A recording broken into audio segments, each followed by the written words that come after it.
Someone's attachment style can be an issue, but it is rarely the issue. And if you think it is, you need to keep watching.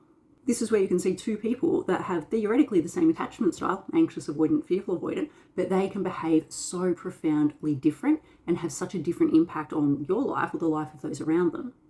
Because an attachment style only describes one element of a person and their behavior, which is more or less how they regulate themselves when they are faced with stress and how much they tend to withdraw or pursue connection, especially in close interpersonal relationships.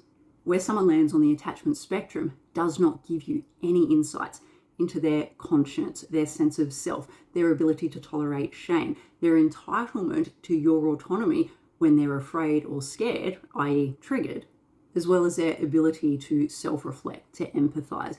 These are things that attachment styles do not describe. There are correlations to other behaviors, but attachment styles in itself, they are not a direct cause and effect to this, because you can have, like I said, some people that theoretically have the same attachment style, but have completely different patterns of behavior in those other areas that I just mentioned. So it goes beyond attachment.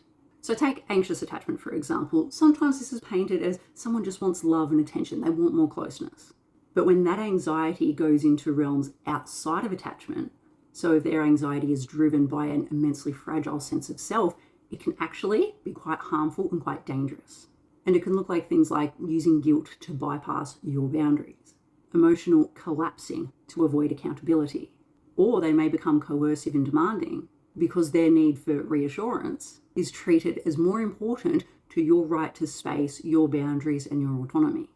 And on the flip side, you can have people with avoidant attachment who just want a bit of space, but they can still acknowledge your feelings and your experience when they are seeking space, versus avoidants who use withdrawal as a weapon to punish you or devalue your reality.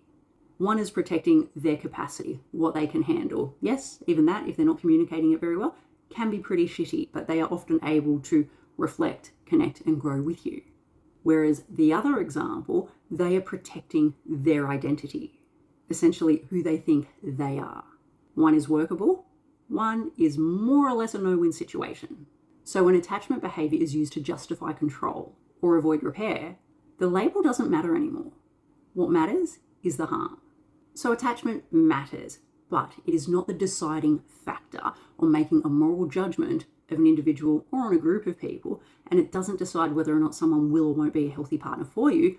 Character is what actually matters, which encompasses all of the things that I mentioned at the start of this clip.